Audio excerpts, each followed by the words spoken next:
Welcome to the DNA Talks podcast, where we take on the mission of unlocking the code of your genetics. This season is all about you, upgrading your health, not just on the surface, but down to the root cause. Join us as your clinicians at the DNA company investigate your DNA and beyond. The intention of this podcast is to enhance your lifestyle by changing what is in your control. This does not substitute the medical advice given by your personal doctor, therapist, and other healthcare professionals. Well, hello and good day to everyone. For everyone being here, thank you so much for joining us for another webinar with the DNA company. So today we are actually doing a little bit of a continuation of a wonderful webinar that I had the pleasure to do with AJ, our resident boomer nutritionist and in-house clinician as well. And we were talking before about gut health, brain health. How does this all work? The food you take in. And, there's so much really when it comes to gut health and how that impacts mood, behavior, overall health, your immune system, and everything else. So tonight, we are focusing on that gut-brain connection, specifically in the way that how your digestive health impacts your cognitive wellness. So it is my pleasure to have us be joined by, again, our resident boomer nutritionist, AJ Wilt, and, all of the loveliness, brilliance that she has, and how well she works with clients with the DNA company and helps them in understanding their food, their diet, and how that impacts their overall health as well as their cognitive health. So why don't you come on and say hi, AJ? Yes, I'm so excited to be here and to get to continue this conversation, right? Because gut, brain, we can talk about this for probably the next century, right? Especially as new science is coming out and we see these different research articles. And, that's where, Dr. Varden, I'm so excited each time I get to be on a call with you, because as much as you have me here as an expert, yes, and diet and those sorts of things, I love getting to pick your brain too, right? So I'm just as excited because I get to ask my little questions and get some answers and see more of that scientific explanation, right? And so I'm excited to be here. I'm excited for our conversation today. And I just wanted to jump right off the bat. We think, okay, DNA company, what do we do? We look at DNA. What else do we do? We look at the gut. And why is that? Because they're incredibly important to our overall health. And, we can use so much of that information, right? So we're checking out the DNA. And when it relates to our gut, I'm curious, just to kind of get us started here. And I would love to hear from everyone that's watching. Have you had your DNA tested with us? Have you had any kind of DNA test? Because I think one of the first things, I don't know if you kind of can touch on it, but what about our DNA can affect our microbiome, right? If that's where, we can get these little gems of knowledge, what do we need to be looking at in that DNA 360 report, right? And I'm curious to see who has one, who doesn't have one. And again, also, it's always good to know who's done the gut microbiome testing with us, right? The gut 360, because then we kind of know who we're talking to as far as okay, have you seen this? Are you familiar with it? Or do we need to give more explanation? But anyway, so Dr. Varden, what about our DNA can affect our gut microbiome? Well, that's a fantastic question, and a lot, actually. It's really interesting because a couple hours before we started this podcast, I got curious and was like, I'm aware that there's a lot of research that has been done on the gut brain axis and, in genetics. It is a cutting edge growing field, both together. And so I had jumped into PubMed, just typed in gut brain, and really interesting, I got back over 18,500 research papers hits just talking about the gut brain. And which first of all tells you how important that connection is. All right.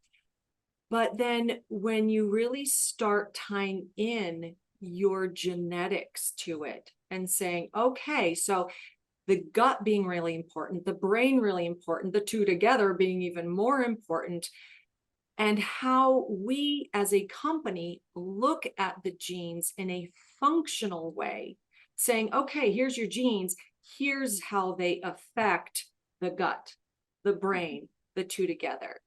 And we're going to be diving in and sprinkling some of this information throughout the talk.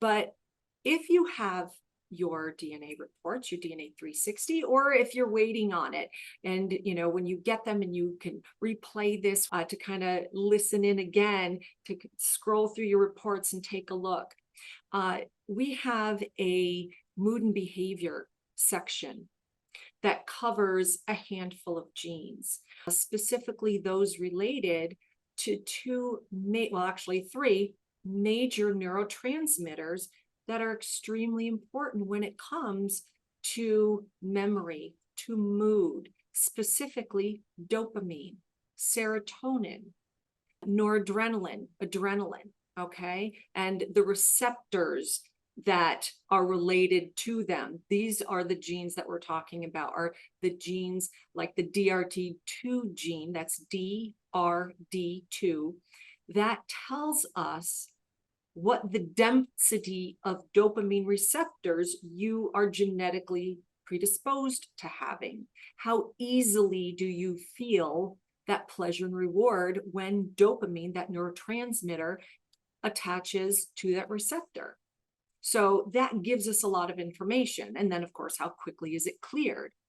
For the serotonin neurotransmitter, okay, this gives us like our happiness, as well as our ability to organize and prioritize incoming stimuli. So there's two particular genes that we focus on there, the TPH2 gene, which looks at how well are we actually producing serotonin, genetically speaking, because hand microbiome plays a huge part in that too. But also, how well are we transporting serotonin? And that's our 5-HTTLPR gene.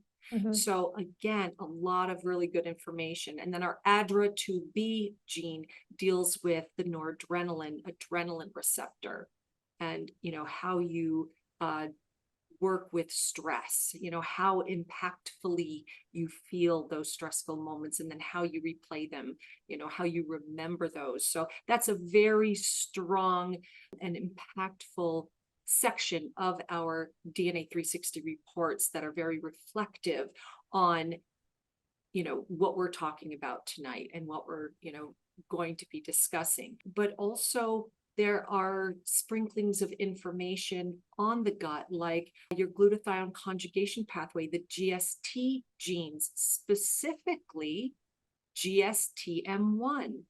This impacts your gut health.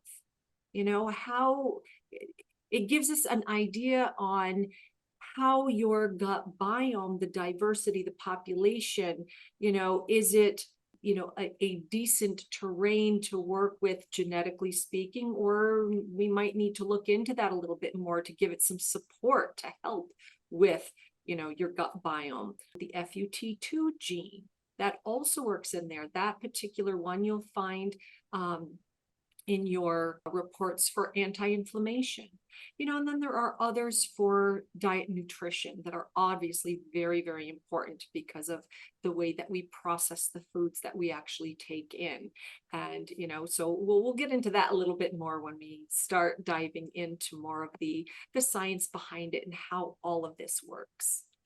Safe to say, I'm playing a little bit of devil's advocate here, right? Where I'm kind of like, okay, because yes, maybe I know the answers to some of these questions, but at the same time, I like to kind of break it down where it's like easy to understand. So you're telling me that based on my genetics, right? And I've done the DNA test, and it's been a great, thing for me to discover and know. Wish I would have had it a long time ago. But then I could figure out if my issue might be, oh, I really need to work on the serotonin, oh, maybe I need to lean in more into this like dopamine, or maybe I'm having a harder time with some of these toxins, right? Because every single good thing for the gut isn't going to need to be the top priority for each person, is what I'm kind of gathering, is that like based on our DNA, we can kind of almost begin to prioritize how we treat our gut microbiome and how we need to kind of work on those alterations that are going to best support us genetically. You know, does that kind of make sense? Oh, Does that yeah. work? Okay, so And that's here's what. the thing, though, is that our DNA is only one piece of the puzzle. That is the basis, the blueprint of which we first work off of. But you have your nature nurture aspect. So DNA being your nature, well, now the nurture, what have you been exposed to? What is your lifestyle? How were you born? Did you have a lot of antibiotics as a child? What kind of toxins were you exposed to, that could impact your gut health? So it is the DNA itself, and the 360 reports are a piece of the puzzle, a very important piece of the puzzle. But then we also have to know what else is going on. What currently are you dealing with in your life? The stresses, what foods are you eating? What are you exposed to? But then there's also, because that can be subjective and objective, because also we want to know how do you feel? Do you have brain fog? Are you forgetting some things? There's a lot to be looked at there. But then there's also the objective data of, let's take a look at what is your gut microbiome population? What's the diversity? What species do you have in there? Because we've got good beneficial bacteria, we've got bad pathogenic bacteria, we have others that are just hanging around. I mean, there's trillions of them in there. And, to be able to get a sampling and taking a look and say, what are we actually working with? And going, okay, then based on what that is, and these are through like gut biome tests. We happen to have and offer our gut 360 test. So we can actually take a look at that. So that can tell us, okay, what are we working with? Where do we need to support? What kind of probiotics might be needed? What prebiotics, which is the food that these probiotics need. Obviously, we want to feed the good guys, not the bad guys. Okay, starve out the bad guys, and how else can we support? And there are so many different ways that we can do that. But first, we need to know, what are we working with? What hand of cards have we been dealt, not just genetically, but currently, what is our status? So, always getting that baseline. Where are we starting? So that way, when you actually put in the work, make the changes, or are working with someone like myself or AJ, you want to be able to know, did what I just do even do anything? How have I changed this? So we've got to have a baseline first. Obviously, your genetics do not change.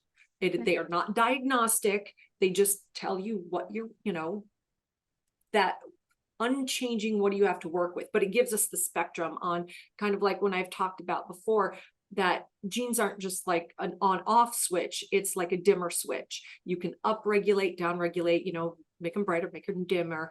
Okay. So it's, what do you have to work with? All right. And then, what can we do to make some changes?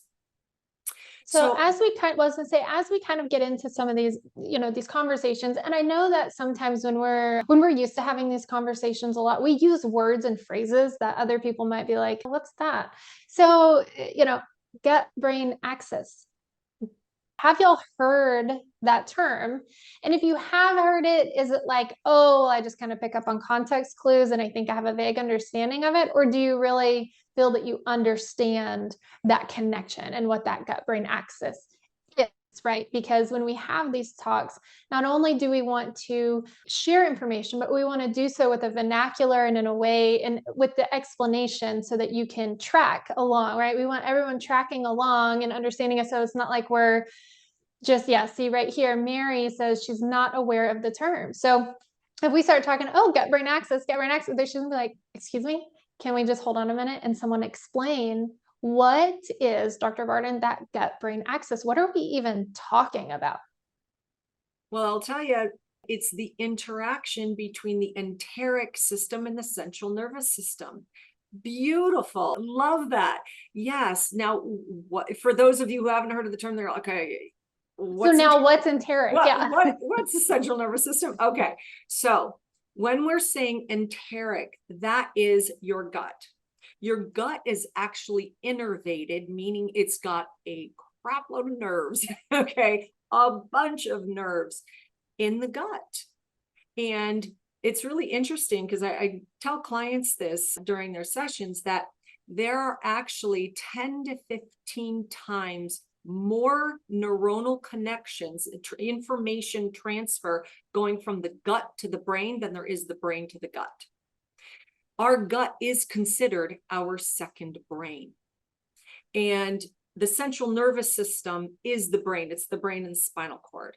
That's central, okay? And then the peripheral nerves, is our peripheral nervous system.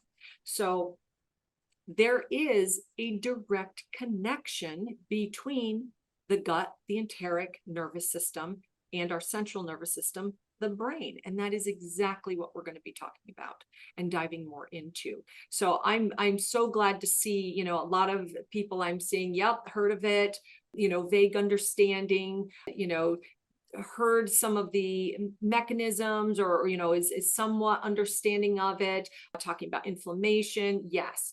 So beautiful. And I'm glad we have a fairly well-informed audience. But this is something that even if you're not, this is why I'm sure that you have come to learn more. And that's what we want, is for that continued learning. So talking about that gut-brain connection. So it's like, yeah, okay, so it's connected. Well, how do all of these trillions of, bacteria and fungi and everything else, what exactly do they do? Just take a little train and jump up there and what's going on? Well, really what it comes down to is the metabolites, the byproducts that the microbiome, these gut bacteria, make from the food that we eat. Okay, so we eat food, gets into our gut, and the microbes start continuing to break it down. Well, as they break it down, the result of that, they're called metabolites. They actually have a chemical reaction in the body. Now, specifically what it's doing is they are making short chain fatty acids. Now, I'm sure many of you have heard of medium chain fatty acids or medium chain triglycerides. Okay. That's a big thing, the coconut oil and, these are really good, ketones and, we want to, help the brain. Yes. Okay. So those are the medium chain fatty acids or, but now we're looking at the short chain. So medium chain are more like, and this works into chemical structure and how many carbons you have and, getting into your chemistry class from high school or college. And so when we're talking about medium chain fatty acids, we're talking that it has 6 carbon chains or more. Well, actually it goes up to about 13 is your medium chain. And then there's long chain. I'm talking about short chain fatty acids. So we're talking, 1, 2, 3, 4 carbons in there.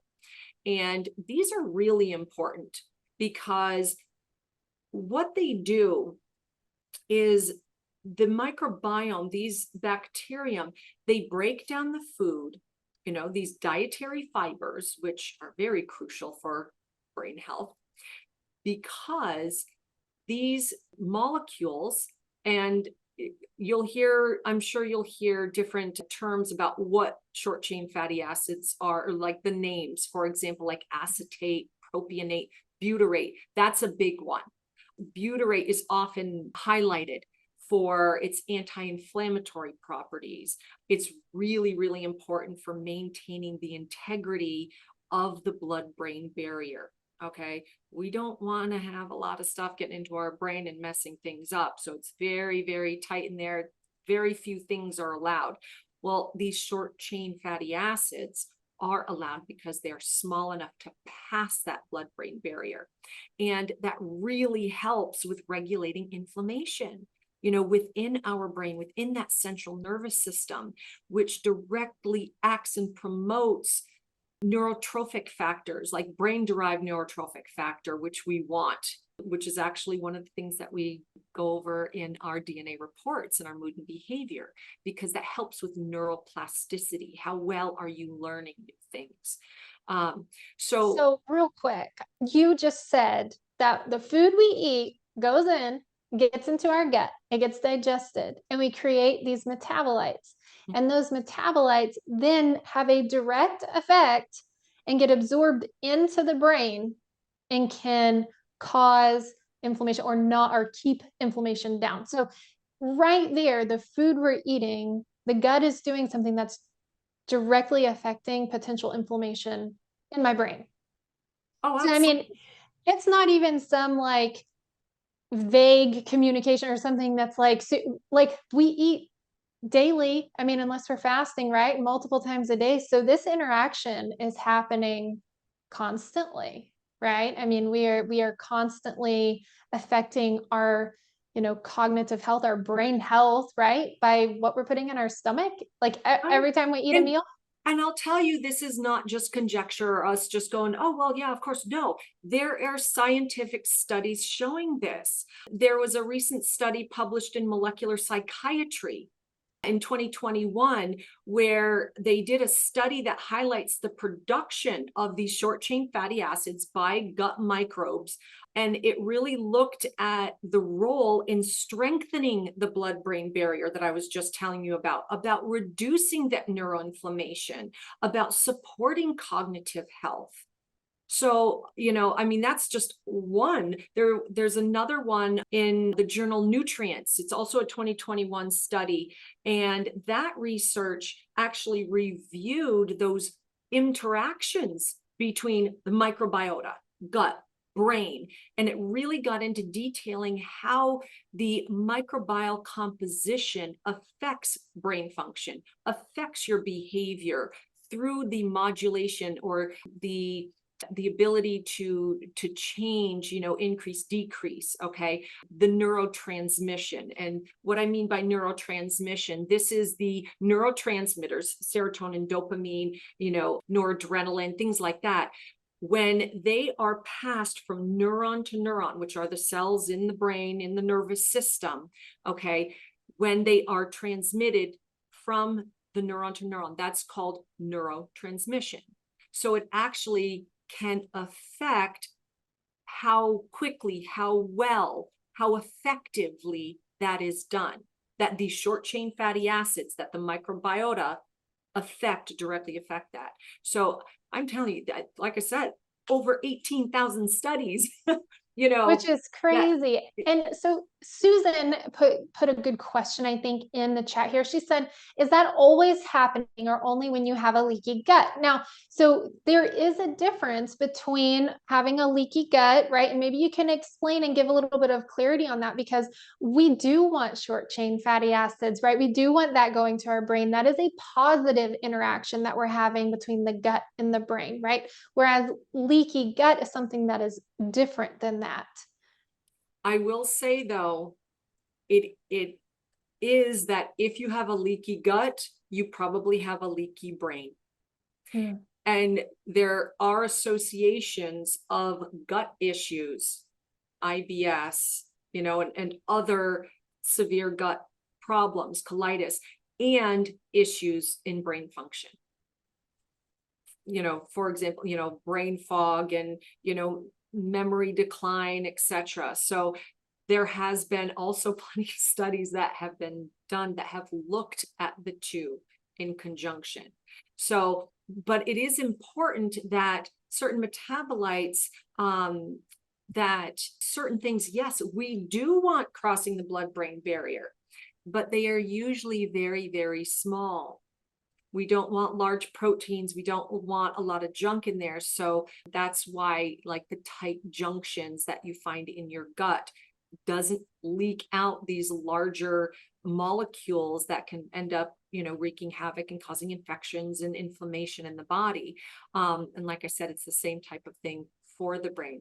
The whole system is very tightly regulated, no pun intended, but it is balanced. It's just when we start, making it imbalanced due to a high toxic load or chronic inflammation and issues due to poor dietary habits, or not getting your body, keeping it in a healthier way, that can start that decline. Because usually when it comes to cognitive decline, Alzheimer's, Parkinson's, diabetes, all of these things, these do not come on overnight.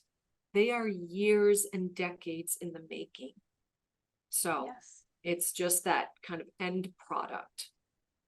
Yes, and that's where, especially the populations that I work with a lot, boomers, and a lot of times people go through life and we're able to abuse our bodies to a certain extent, right? Before we start noticing those things. That's exactly right. It's starting to accumulate through the years, and then all of a sudden now we're experiencing some memory loss or experiencing something, and we want to do, we want to take action, right? And so that's where kind of getting into these practical tips. Okay, what can we do? How do we, what does the science say is a useful strategy for, combating these different things? And, it's never too late, right? And so we have our DNA, to give us our foundation and help us, but then kind of what are some of these, different focuses that we can have on, to help improve our cognitive health, help improve our gut health? Kind of what are your thoughts in that area? Well, I'll tell you that, really when we are talking about, overall health, it's interesting that Hippocrates, like over 2000 years ago, said, really all disease starts in the gut. So I do have to say that I got a little distracted because I noticed a great question that I think will also lead into this, but I do want to comment on is Dirk had asked, why does leaky gut cause a leaky brain? And that's a great question. And for us to really understand about the things that you're asking, like, what do we do in general and how does all of this work, to really get down a little bit more microscopically going, okay, leaky gut, well, how does this work? And then we can start backing up and go, how do we either prevent or how do we fix these issues? And so to answer that question, a couple of things. The intestinal barrier, when we're talking about leaky gut, and I had mentioned about tight junctions, and a lot of times, well, the intestinal lining, I should say, is normally a very selective barrier. It controls what enters the bloodstream from the gut. And at times that becomes compromised because of high sugar, inflammation, things that end up breaking down those tight junctions. And it is that condition that is referred to as leaky gut, okay? Because it is allowing substances like toxins, like these microbes. We want to keep them in the gut, not, inside the body, meaning like outside of the digestive system. It can allow undigested food particles to escape into the bloodstream, which obviously can affect the brain because your blood is being circulated all over the place, going in areas that they normally wouldn't be allowed to go. Also, inflammation. When you are talking about inflammation, especially systemic inflammation, very different than acute. If you scratch yourself, injure yourself, it'll become red and inflamed, and that's localized inflammation due to an acute injury. We're talking systemic. So we are talking about particular leakage of harmful substances into the blood that can trigger that systemic inflammation. And it is due to these proteins called cytokines that end up crossing into areas of the body, that they wouldn't normally go. And when I had mentioned about that blood-brain barrier, that again, it's very, very tightly controlled. And it's very sensitive to these inflammatory signals, these cytokines that I was telling you about. And when that reaches the brain, the cerebral environment, your head, that can induce changes in that blood-brain barrier, making it more permeable. And that's where the leaky brain comes in. And this can work into like the neuroinflammation, causing effects neurologically, that mood swings and, forgetfulness and lethargy and fatigue. So that's really, how that connection more intimately works. So, but getting into the gut microbiota itself and how that influences, these neurotransmitters. Because let's go, okay, so now we know how leaky gut, leaky brain, and, the association of these short chain fatty acids, that are made by the microbiota. Well, first of all, which gut, bacterium are we talking about? What are the ones that are most impactful? Like, if any of you actually, have you done a gut biome test, whether it's ours, the Gut 360, or some other test? Please just put yes or no if you've done a gut biome test. So when you're looking at those, of course, depending on which test you've had and what they offer, what information they offer, there are several like ours that provide what species, what phyla, the families of bacterium and fungi are found in your gut. And when we're talking about those that work into creating serotonin through the tryptophan pathway and other neurotransmitters, we are talking about bacterium like the Streptococcus, Enterococcus, Escherichia. These are gut bacteria that actually synthesize serotonin, dopamine, norepinephrine, in the gut. Well, we want these things. We want those. Now, I'm sure some of you are like, Escherichia. Well, that is a higher family for E. coli. Well, wait a minute, E. coli, we don't want that because it makes us sick. I remember seeing earlier in the chat, someone had mentioned that, bad bacteria, we don't want to get rid of all of them. Is it good to have some of them? Absolutely it is. We always have some E. coli. We just don't want them getting out of hand. They're like little hooligans that if there's only a few, they can be under control. You get them in a big group, forget about it. They're gonna, cause a ruckus, and it's just, they get a little out of hand when they get together. So we want to keep the numbers down because again, they do actually do some beneficial things. It's just when they become too plentiful, then they can cause issues. So, but there So are. I don't want to sterilize my gut of, and pardon my rearranging in here. The sun is setting and I was like, oh, this is getting a little bright. So we've rearranged a little bit different here with the desk, but so you're like, we don't want to just sterilize all the bad guys. I mean, I thought, we were into this whole sterilization thing and that's kind of good, right? To be like uber clean and only have all the good guys.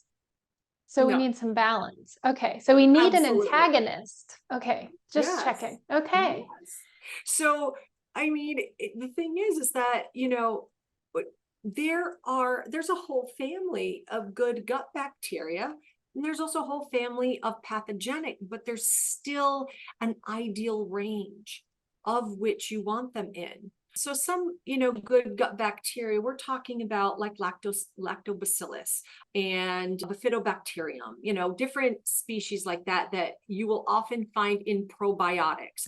Akkermansia is a really big one now, that a lot of people are hearing about and starting to use because of the GLP-1, working with semiglutides. And that's really what semiglutides like, the Mongiorno and, a lot of these diet peptides and other drugs are focusing on is that GLP-1 protein that actually Akkermansia helps to naturally upregulate.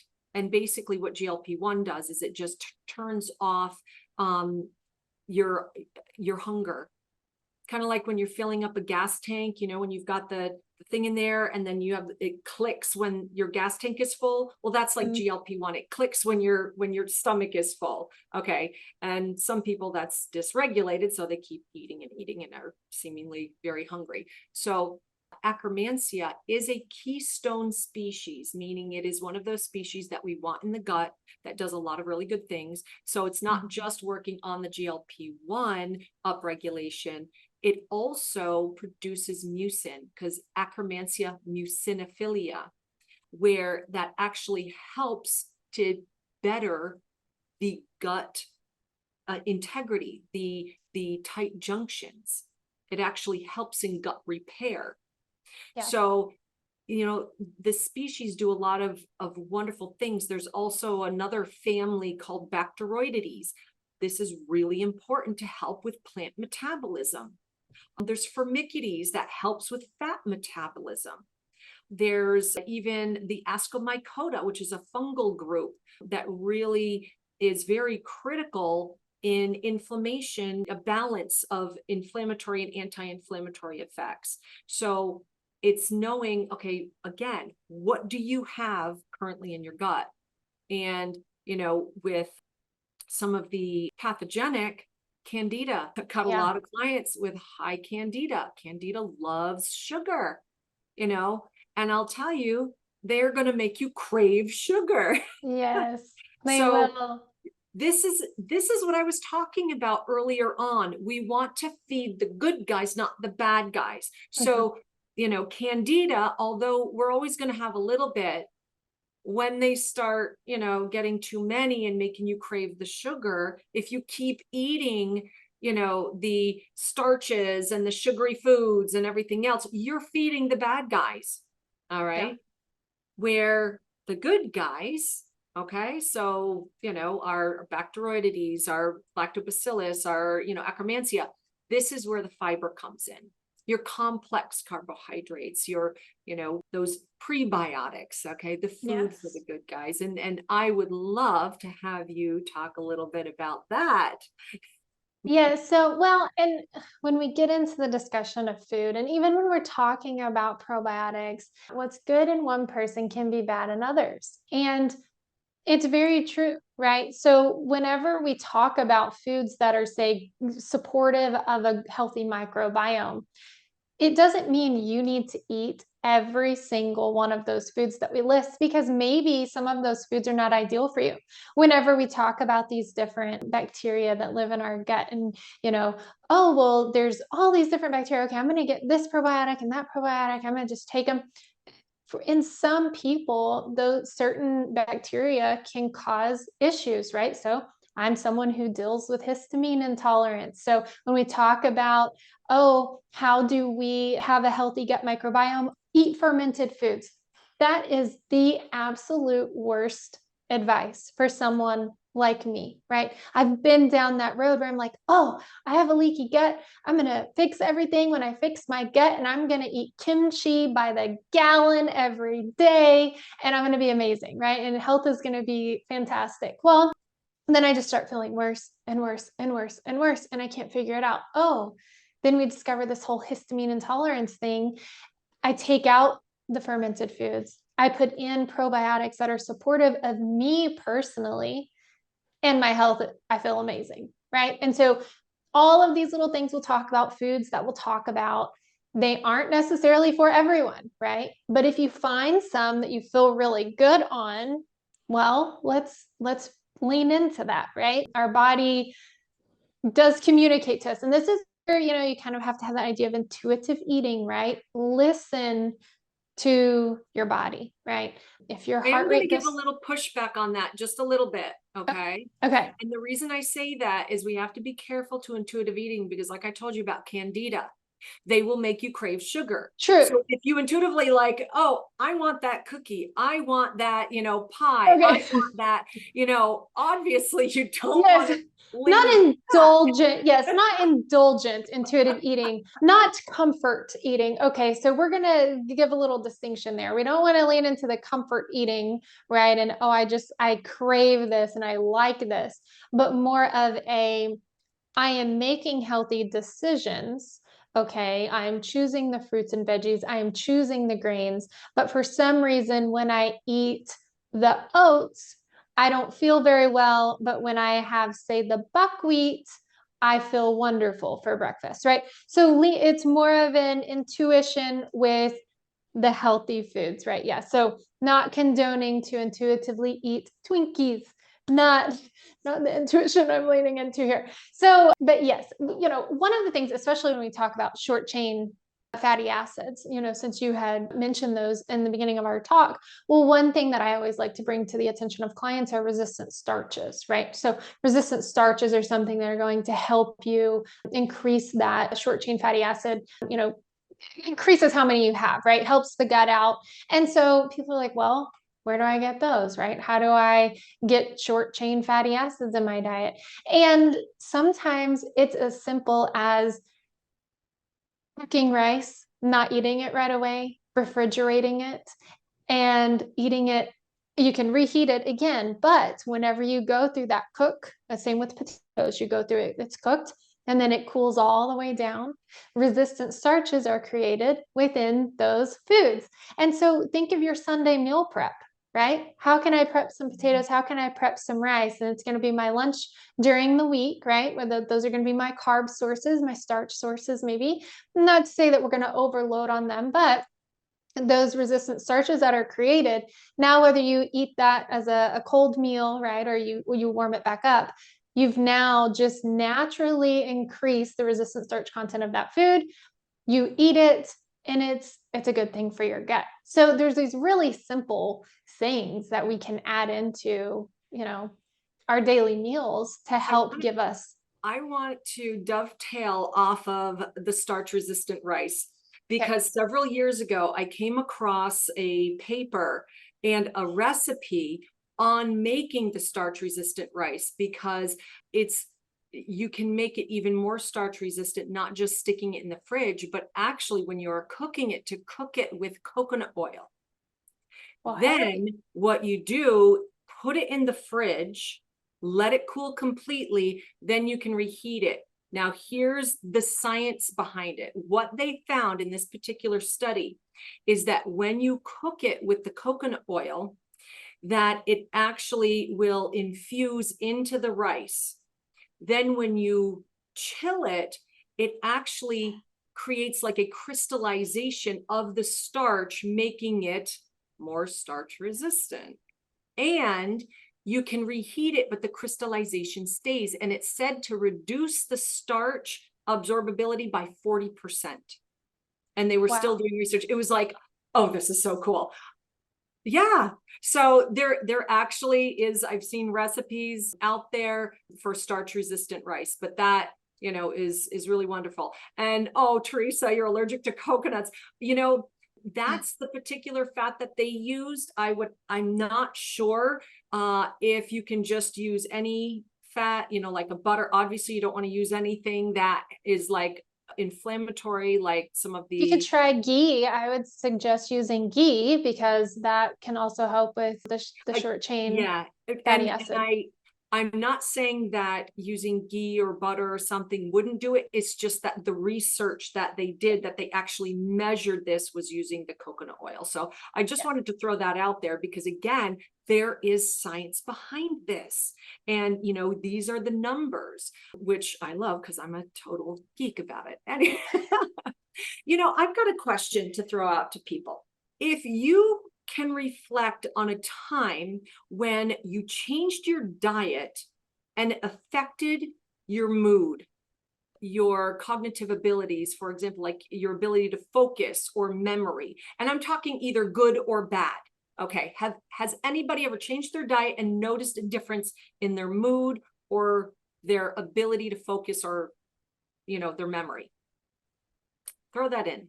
Say yes or no. Oh my God, I that love is a some- joke in our family with my grandmother. Love you, Grams, if you ever watch this. But it was a rule, like, don't give Grams chocolate because all of a sudden mood changed. It was like, you're a different person. And it was a direct gut to brain thing. And it happened like that every time she ate chocolates. That is hilarious. I believe you, Carol. Oh yeah. But I'll tell you, chocolate for me actually makes me very happy. Aw. I like the dark chocolate personally, because it has the high cacao count and which is very anti-inflammatory and, great magnesium. And so, yeah, Mhm. I mean, it really depends. And obviously based on your genetics, based on your gut biome, foods will react differently to you. And not just from person to person, but if you eat something, that bloats you up and just makes you feel like crap, doesn't mean that same food will do so after you heal your gut. But that's part of that healing process.